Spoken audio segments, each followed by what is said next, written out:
A couple other things. One, you don't have to wait to get something to drink or some food. When you're finished with that, the napkins, the pencils, the plates are all compostable. So they go in the compost bucket, not the trash. There's another bucket for recyclables and then the trash is big coffin. I asked Bob and Bill, our two recent past presidents, suggested a nomination for our volunteer of the year for 2024, and they both agreed with me that Lynn Yankee is very deserving of it. Unfortunately, Lynn is the one with pneumonia and not here tonight. But I had a chance this week to play in my father's wood shop. So I cobbled together a trophy for her, which is useful. But Lynn's not here to accept it. The other thing I want to do before I turn it over to Herrick is give a plug for his monthly botany walks on the horseshoe. Every third Wednesday at 11, Herrick leads a group that meets at McKissick and usually doesn't walk too far. It's not an energetic walk, but he talks about some of the flora about the horseshoe for an hour. Once a month, usually pretty good. Herrick? Thank you, Don. Yeah, so that botany walk will be next Wednesday, January 15th. And it'll be a cold one, which is historically poorly attended. So I encourage you all to go up and help me out. We had a good showing in December, surprisingly. So I was very happy to see that we had a lot of folks come out towards the end of the year and try to break that tradition of having some dull moments when it's cold outside. Can y'all hear me? Is this microphone doing stuff? And yeah.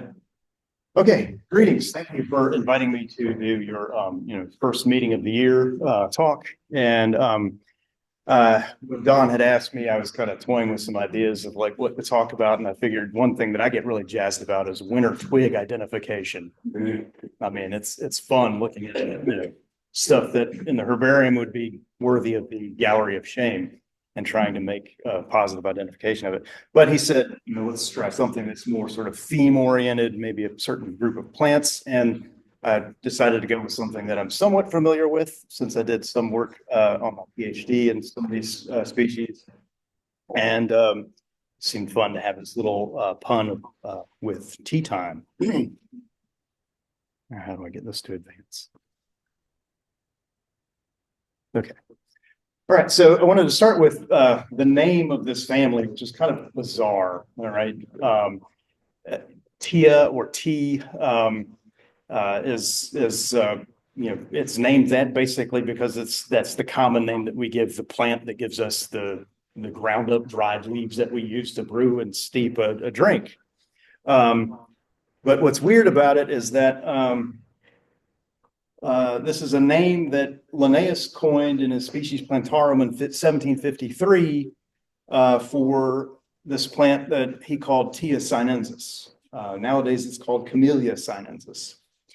And the Linnaean system was a little bit different at that point in time than what we use today for modern taxonomy.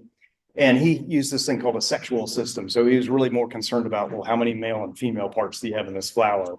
And he put it into this group called polyandria monogenia, which means many, many men, one female, basically. So lots and lots of stamens and one pistil in these flowers. And there's a little cutout of the original publication that Linnaeus included in his Species Plantarum.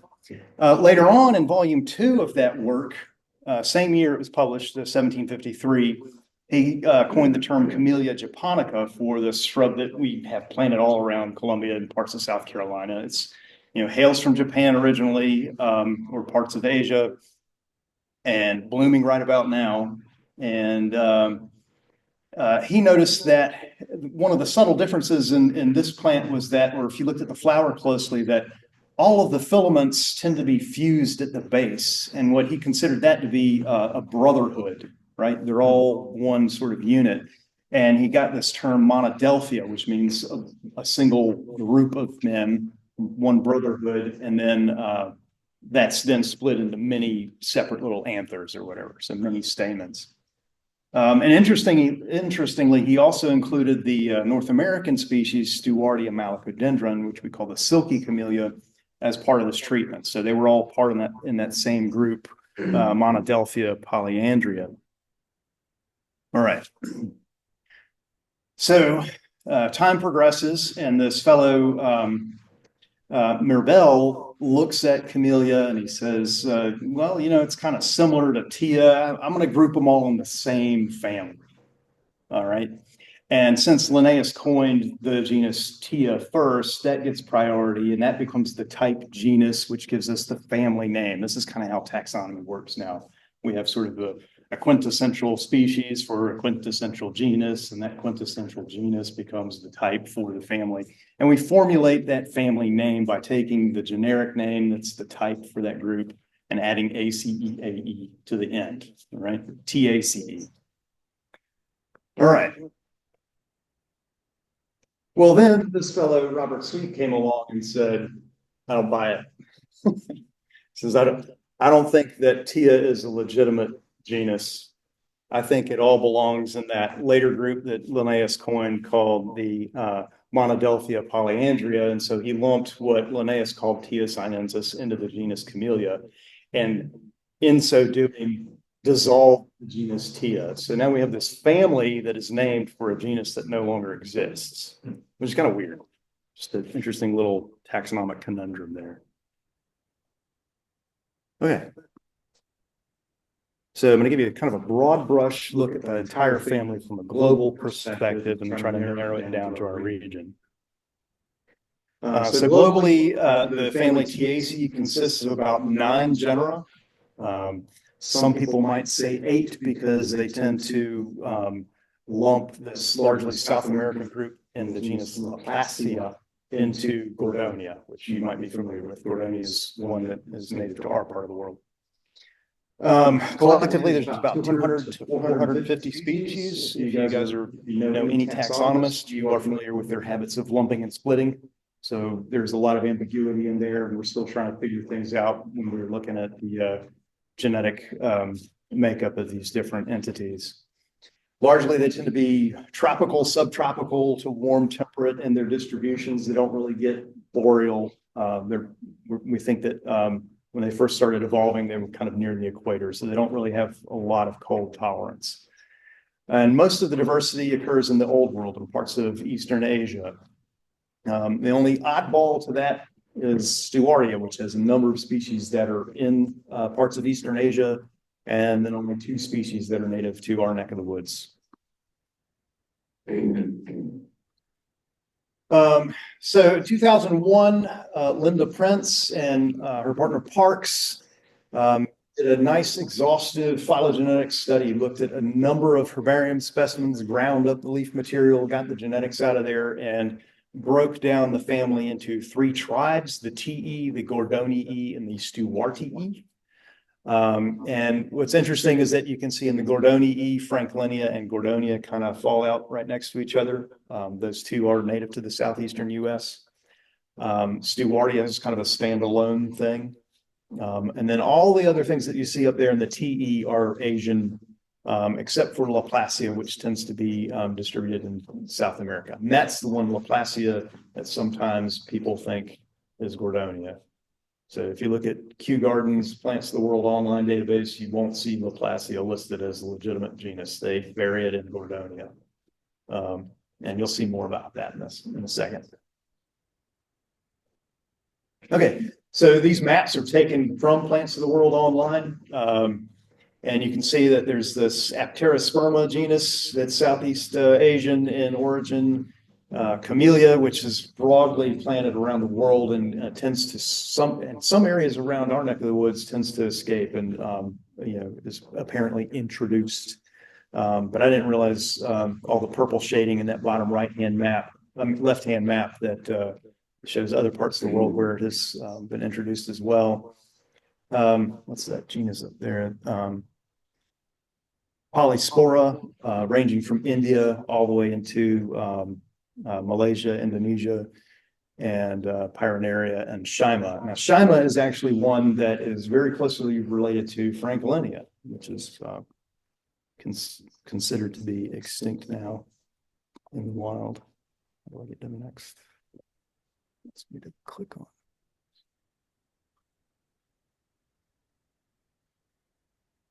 Okay. All right, so closer to home, we have these three genera that are native to the southeastern U.S. And again, remember, Gordonia in this sense is showing that we've lumped Laplacia in with it, so really kind of forget all the stuff in South America. There is one other species of Gordonia that is native to Central America. It's called Gordonia brandetii. And it ranges from about Honduras to maybe southern parts of Mexico, maybe into Costa Rica. So very, very kind of narrow distribution for that one as well. And then the species that we would be focusing on today will be Gordonia, Franklinia, and the two Stewartias. So Gordonia lasianthus, which is loblolly bay, Franklinia alatamaha, which is kind of an interesting spelling for that river. And then Stewartia malacodendron and Stewartia ovata. All right. And I'm just including Franklinia for fun here because everybody likes to talk about extinct species. Okay, so as a tree, this thing grows somewhat short-statured, tends to be multi-trunked a lot of times. The national champion topping out at about 40 feet in Brooklyn, New York. I just told you guys these things are like largely tropical to subtropical in distribution, but Franklinia is one that actually does well or better actually at higher latitudes. The epithet that you see, that alatamaha is an orthographic variant that when it was published originally by Humphrey Marshall, he just inverted or added an extra A in there before the T. So it's actually named for the Altamaha River in Georgia. And most accounts would suggest that it was last observed in the wild by John Lyon, who was a nurseryman in 1803, and he observed probably half a dozen plants when he saw it. And at that point in time, he was tracing William Bartram's accounts, trying to find where this population was. And some people kind of blame him for it going extinct. Like they think he dug up the last 6 plants or something like that. We don't really know what happened. But considering all things, it likely was a population that was going extinct at the time it was first observed in the late 18th century by John and William Bartram. So we don't necessarily have to blame ourselves for its loss. It does well in cultivation. Again, there's plants have been grown at Bartram's Garden in southeastern Pennsylvania for a long time. As I mentioned here, the record is growing in Brooklyn, New York. And what we found here in the South is that it doesn't tend to grow where we think it would. All accounts pointed to it growing along the Altamaha River, so everybody thought it was this floodplain species. And so we try to plant it kind of low and keep it watered well, and apparently that made it die. It succumbs to root rot very easily. And so what we found is that actually elevating it a little bit, putting it on a slightly elevated spot, or maybe even putting some extra drainage in the hole before we plant this thing will actually help it do a lot better in our climate. And in fact, just an anecdote, I think they had a few species planted over at the Robert Mills house in historic Columbia. So if you want to check out the specimens over there, they seem to be doing quite well. So at any rate, what we found was that Stephen Elliott, whose herbarium is at the Charleston Museum, now he was a banker turned botanist in the early 1800s, and he published what did he publish? What was the work? A sketch of the botany of South Carolina and Georgia, 2 volumes, and he had some land in Georgia apparently, but spent a lot of time in South Carolina. And evidently, Dr. George Rogers had done some really deep digging trying to figure out what the deal was with this specimen that was in his herbarium. And he was able to surmise that because of the lands that he had in Georgia, he was in close proximity to where this plant grew naturally and had ample opportunity to go out and observe it in the wild.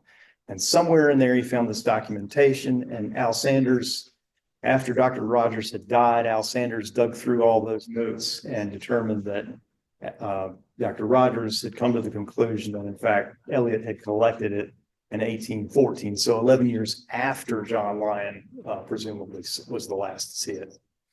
Kind of an interesting story there. Bartram was a pretty good artist. This is one of his watercolors. And he's depicted the plant that we're talking about now, the flowers, fruits, and really detailed sketches of the fruits, which are kind of interesting. I'll talk more about that in a minute. As I said earlier, the habitat was originally thought to be floodplain forests along the Altamaha River, but what we found with experimenting in southern horticultural practices is that it tends to be more of a dry, sandy kind of habitat. And this kind of makes sense. Bartram, in his account, he says, oh, it's near Fort Barrington. Well, near is relative, and he probably didn't have mile markers like we do on I-95 now. So, take it with a grain of salt. And there's plenty of sandhills, these type of regions right around Fort Barrington before you get down into the floodplain. So it makes kind of some sense that it might have been up on one of the higher, drier hills there. And as I said earlier, we think it was already going extinct and possibly one of these Pleistocene relics, which might also explain why it does better at more northern latitudes. So if we look at the bark, it's pretty characteristic and interesting. It tends to be really smooth and striated. It's a deciduous species, and you get this brilliant crimson color late in fall. Sometimes it'll even still have fully opened flowers when the leaves have already turned. The flowers of a lot of these things look like fried eggs. There's some of the Asian species they call fried egg tree. So you'll notice that when I'm showing you these different flower pictures, you're going to say, is that the same thing? Or is it, they're different species, trust me, but they all have that same sort of fried egg appearance. But the most interesting thing to me are the capsules, which are these little globose things up here in the upper right-hand corner. And they tend to be both loculicitally and septicidally dehiscent. So they split open in this weird zigzaggy fashion. There's something I haven't really seen in many other types of fruits like that. And then the seeds are just kind of like these little angular, semicircular, almost like the small sections of an orange or something like that. That's interesting. And probably just gravity dispersed, not wind dispersed or anything. Okay, so Gordonia lasianthus. This is one that I worked on quite a bit. Tends to be distributed from Mississippi east to Florida, and then north almost to the Virginia line.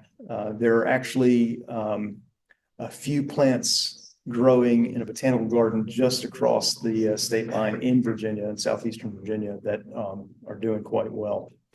This tree can get pretty large by comparison to most of the other ones, upwards of 100 feet. The record is estimated to be 117 feet, but I kind of don't really agree with that.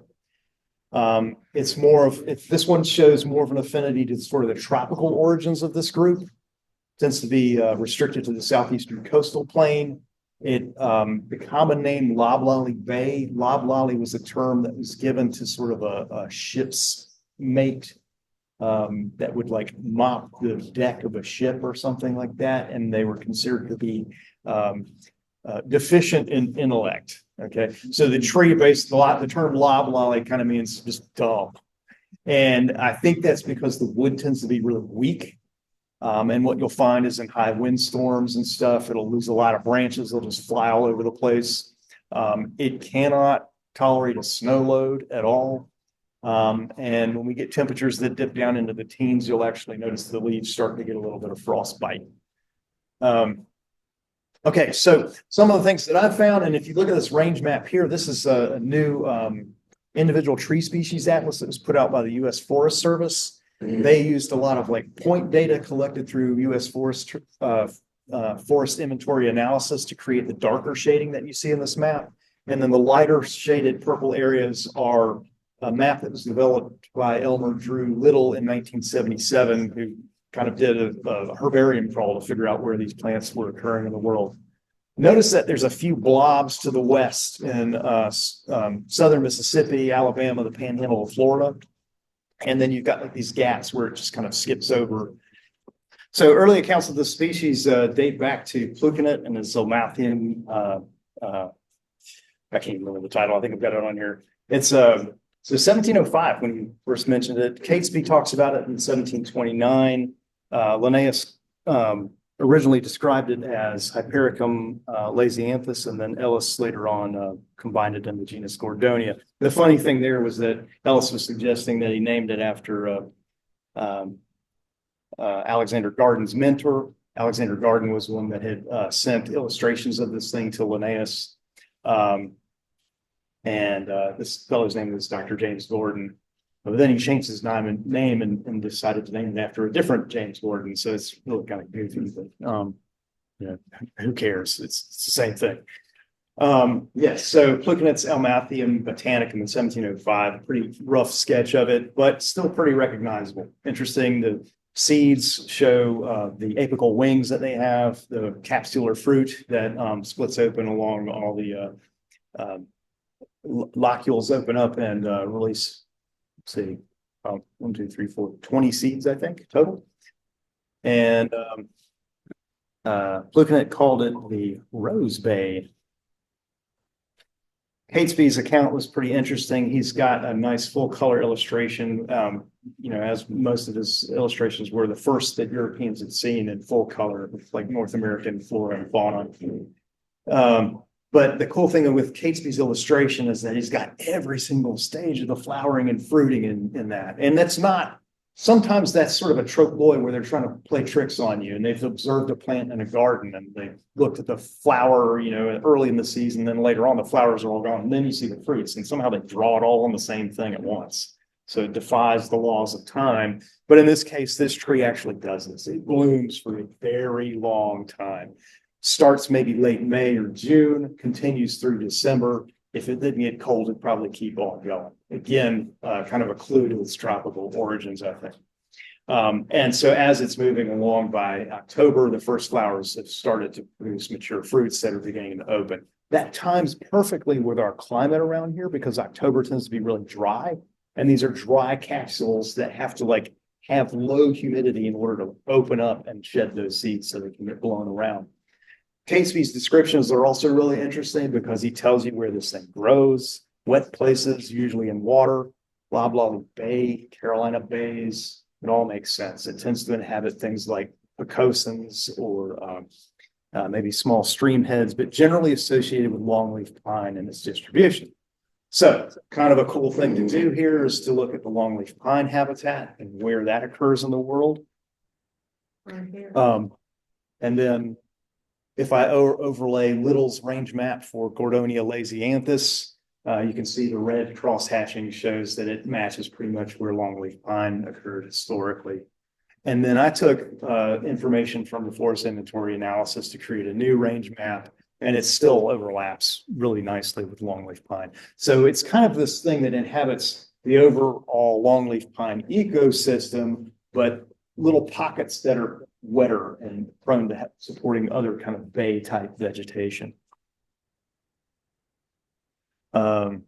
Lots and lots of observations were made over the years through the forest inventory analysis program, and then I coupled that with some of the herbarium specimens as well. And this is some goofy stuff that I did where I was looking at the dispersal mechanisms, and what I found is you think about like those maple seeds, and how they do these helicopters, or pine seeds will do that. These seeds aren't as well engineered, and they're not consistent in how they fall. Some drop like bombs, didn't disperse very far at all. Others would do the typical sort of helicopter thing, and those were capable of traveling horizontally much further, getting away from the parent tree and actually, moving the population someplace. And then sometimes you'd have these ones that sort of tumbled head over heels, and they would get a little bit of horizontal movement, but not as much. So I'll talk about this in a minute because I don't think the group really has its dispersal mechanisms figured out as a whole. Habitat looks something like this. You might see it in a pond, cypress pond or a bay, open, sunny areas.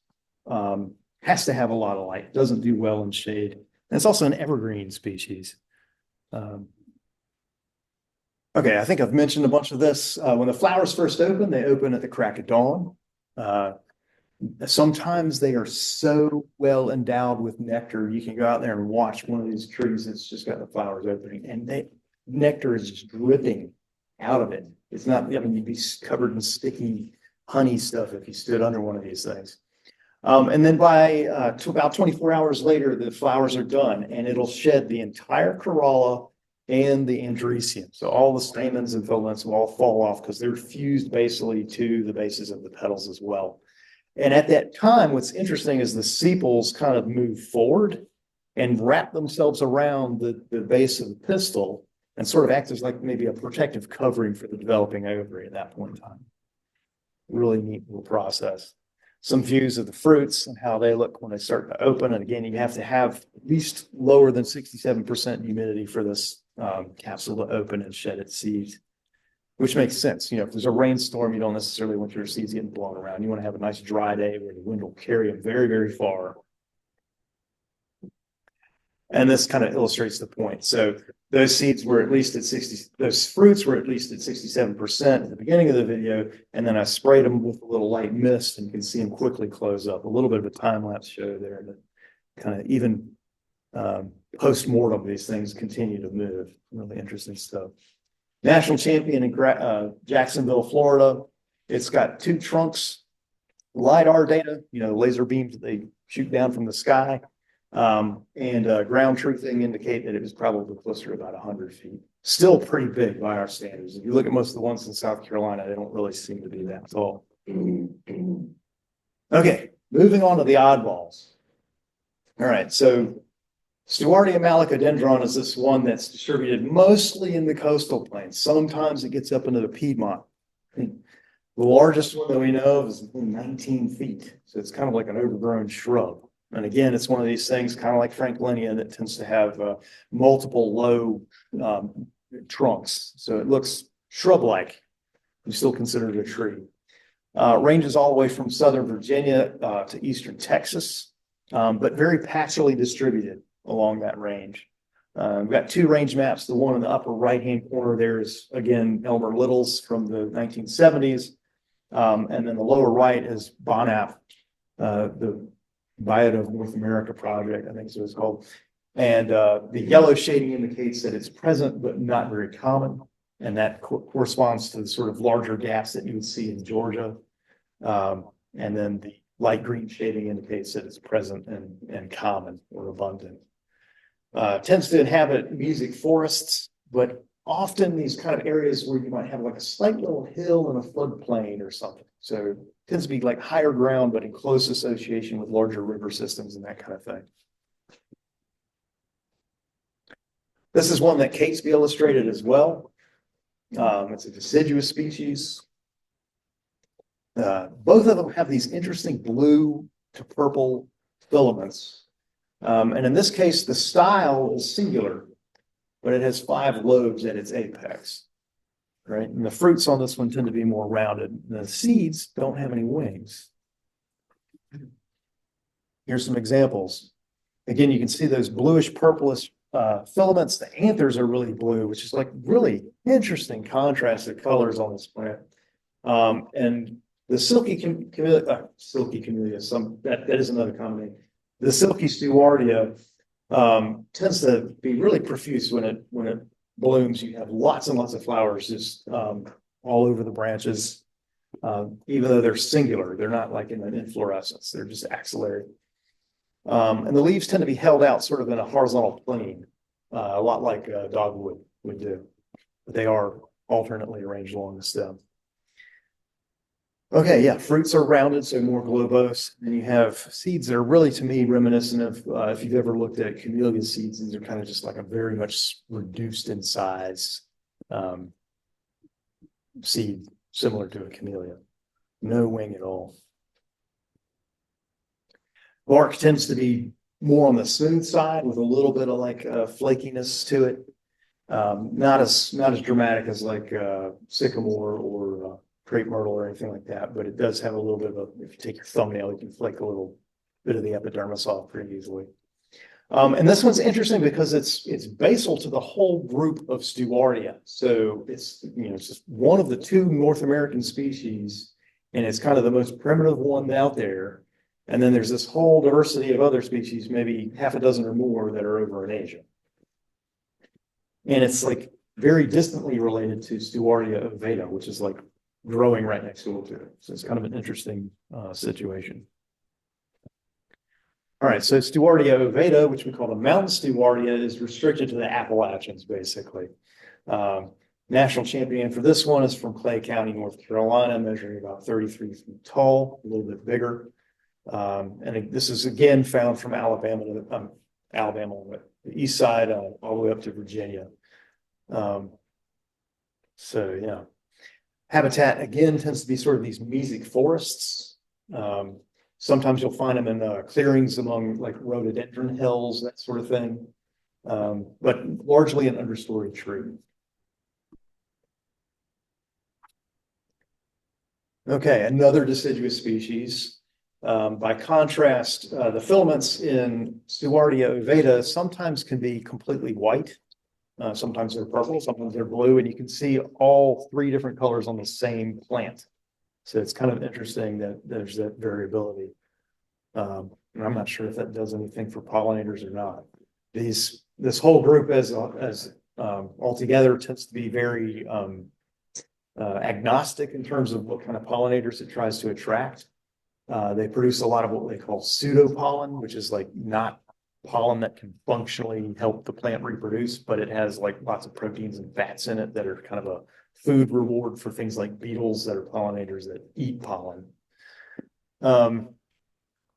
Which also kind of explains why they have lots and lots of these filaments and anthers. So again, variable color in the filaments on this species. The styles tend to be separate, 5 of them.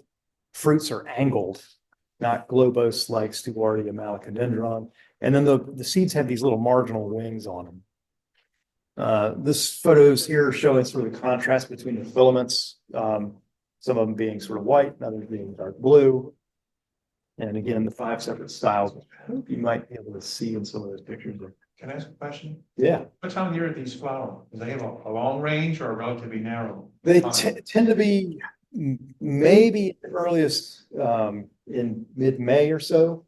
They're warmer season bloomers. And it's the other interesting thing is like I found that none of these species tend to, except for like Franklinia, tend to do very well much further north than Virginia. I think the super low temperatures or super long periods of extended low temperatures tend to really hurt them. Malacodendron in particular tends to like the stems will just split if it gets too cold. So they won't like the higher elevations up in the Appalachians? Probably not. Again, it's a little tricky with the silky one because it does get into the Piedmont sometimes, but when it does that, it's really more in lower lying areas or on slopes and that sort of thing. It's not up on the ridges and stuff. This species, when it's in Virginia, so switching back to mountain Stewartia, when it gets up into Virginia, it tends to be restricted to ravines in sort of the coastal plain part of Virginia. So that's one sort of exception for this one. And again, as I mentioned earlier, this species is actually more closely related to the Asian species of Stewartia than its next door neighbor. Okay. And Charlie, yeah, I can expand upon that a little bit too. You know, when I looked at Gordonia, there were lots of accounts of gardens in New York, Pennsylvania, parts of England that were growing Gordonia, and their accounts were like they might have had it in a pot and brought it in a few years. So it was, you know, the records showed it was 2 or 3 years old, and then once it got too big and they planted it outside, gone during winter. So they really can't stand it. But what strikes me as odd is Franklinia and how it doesn't grow down here too well, but you've got all these plantings in parts of Europe, as far north as New York, and it seems to do fine. So again, that kind of says that maybe this one is more cold adapted than the others, and maybe a Pleistocene relic. So I alluded to the fact that this group as a whole is very confused in terms of its dispersal strategy. The largest seed there in the center, you can see letter G, I believe, is camellia. These are just honking seeds that as soon as that capsule open, they just drop to the ground. And if they're lucky, they might fall under some leaf litter and evade some sort of little seed-eating mammal or something like that. But I'm not sure if there's any sort of zoochory or, animal dispersal involved in any of this. Most of it tends to be either gravity dispersal or wind dispersal. At the top right, I think letter A is Gordonia lasianthus. So that's the tree that we have here. You can see it has these apical wings that allow it to disperse by wind. And if we look at some of the others, we have Laplacia and maybe Polyspora might be letter B and F. And the thing with those is that the origination of the wing material in those seeds is not the same as it is in Gordonia. So that's one reason they separate them out as different genera. And then there's these variable levels of wingedness in some of the seeds. So the bottom L and M are, I think L is an Asian species of Stewartia, M is Stewartia ovata, the mountain camellia, and K is Stewartia malacodendron, which is the silky camellia. And so the difference between M and K is that you have gravity dispersed one in the silky camellia and a potentially wind dispersed one in the mountain camellia. So I don't know what's going on, why they keep switching roles and that sort of thing. They're trying to kind of figure it out. And I guess of note is that Gordonia tends to be pretty widespread in its dispersal in the southeast. It's not really listed as rare, threatened, or endangered anywhere except for in Mississippi, where there's only like 1 or 2 individuals. And again, that's at that sort of eroding side of its range. But for both of the Stewartias, they're not terribly common trees at all. But none of the states that I know of list them as like a S1 or species of concern. It's sort of interesting, and they're so gorgeous. I don't know why we don't see any of these things more in cultivation. Franklinia, I think, just has its lore, and a lot of people try to grow it, and there's been so many people trying to save this tree from extinction that it gets preserved. But my studies with Gordonia indicate that forecast climate conditions are going to start pushing these things further to the coast. And if the climate keeps warming, the coast is going to keep coming the other direction. So it's kind of between a wind wall and an ocean in terms of where it can live. And the others being sort of these understory trees that are easily overlooked unless they're blooming, and just aren't very common. And they're apparently not that easy to grow in the yard. Take a little extra care. So anyway, I encourage you guys to kind of consider those things in the future. There's sort of a little table I put in there to kind of show the differences in how they're dispersed. With that, I'll take questions. Yes. Have scented. There is a light perfume to them. Yeah, it's not overpowering. And I'm saying that with my nose. I haven't asked other people, but I've not made note in any of the stuff that I've read that they have like a strong recognizable scent. But it definitely is, it's there, but it's just not, you wouldn't be walking past one and catch, a huge plume of some sort of perfume. In terms of pollinator attraction and stuff, I've seen hummingbirds go to these things, all sorts of lepidopterans, beetles, ants, anything that can get up there. But because, as I said, there is a profusion of nectar that drips out of them when they're really trying to get the insects and stuff to come to them. Yeah. And they provide support by providing food for wildlife, but what about for supporting their reproduction? Any of that? Supporting. Well, like food for larvae and Oh, yeah. So I don't know that there are any specific insects hosts, that is any of the species are specific hosts for insects. There is a moth called a Gordonia darkwing moth, but it doesn't seem to be particular to just using Gordonia as a host. However, that's a good question. So if you think about the fact that, tea is one of the things that we get from this group of plants, and so they're not toxic by any measure. Some of the specimens that I've looked at show lots and lots of insect damage on the leaves. So the peak of the growing season when it's warm, these things are definitely providing food for something. Yeah.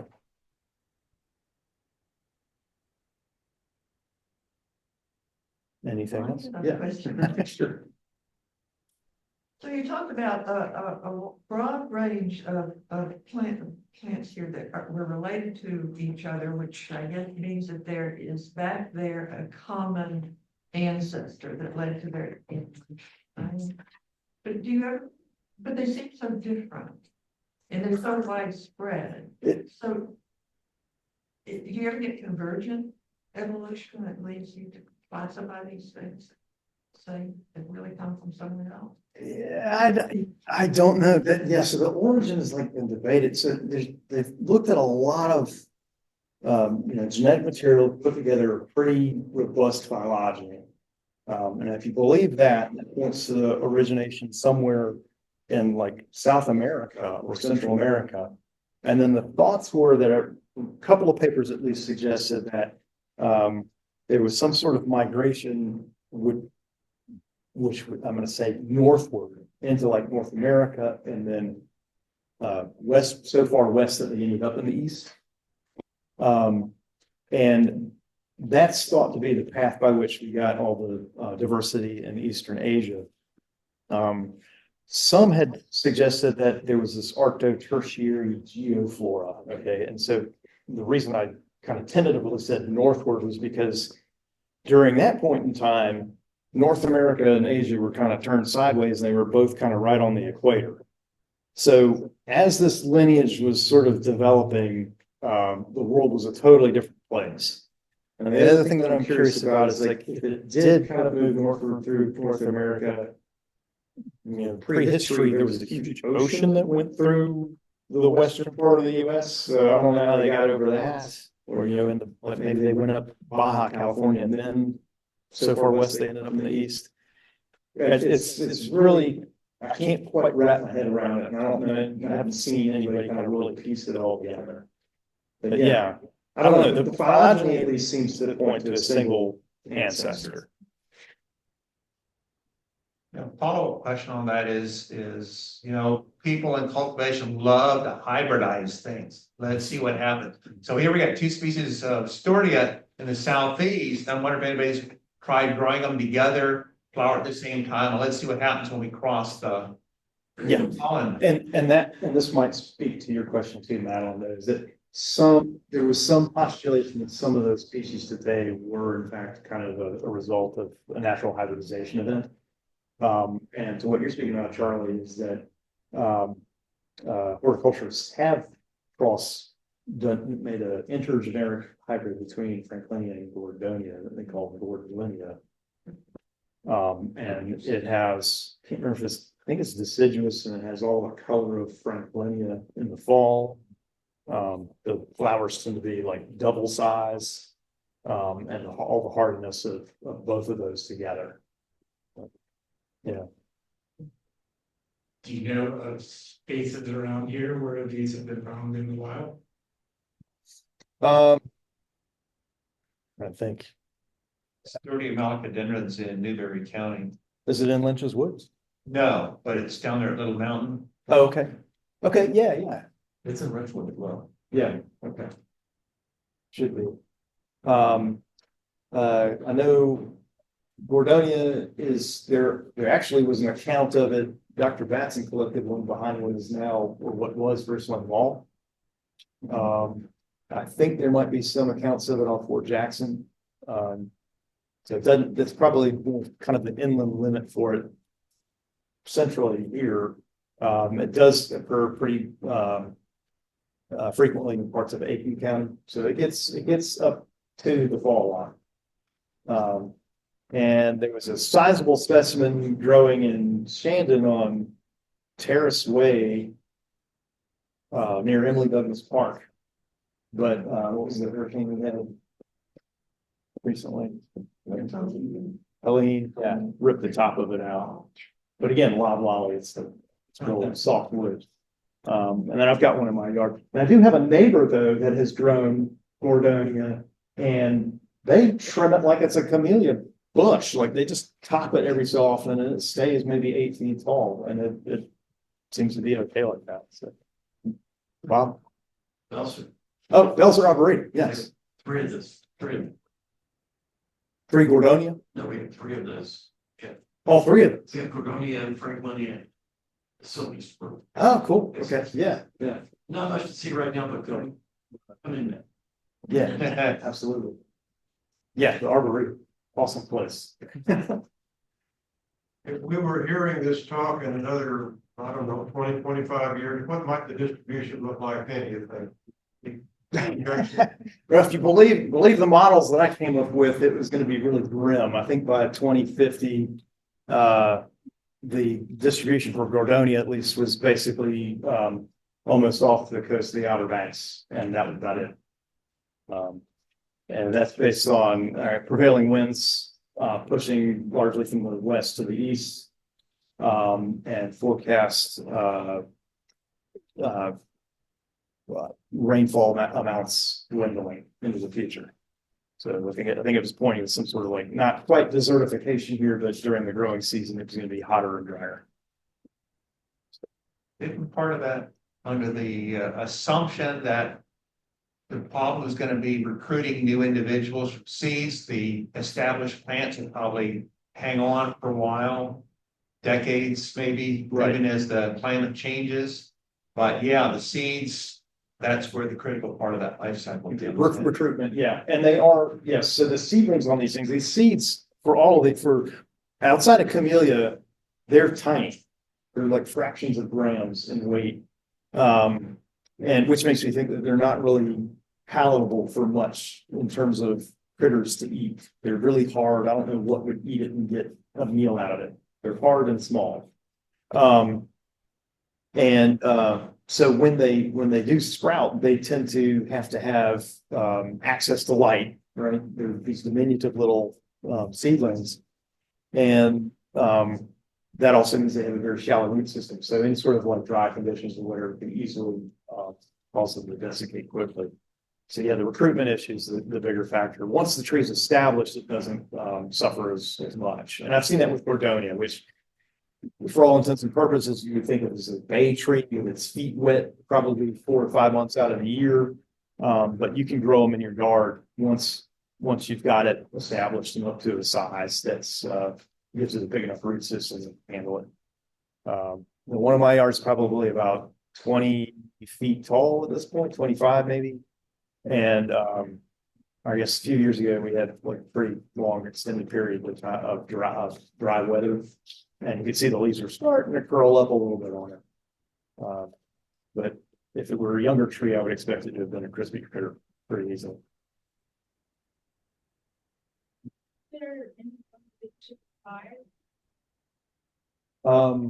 So for the Stewartias, I don't think that these have any kind of dependence on fire.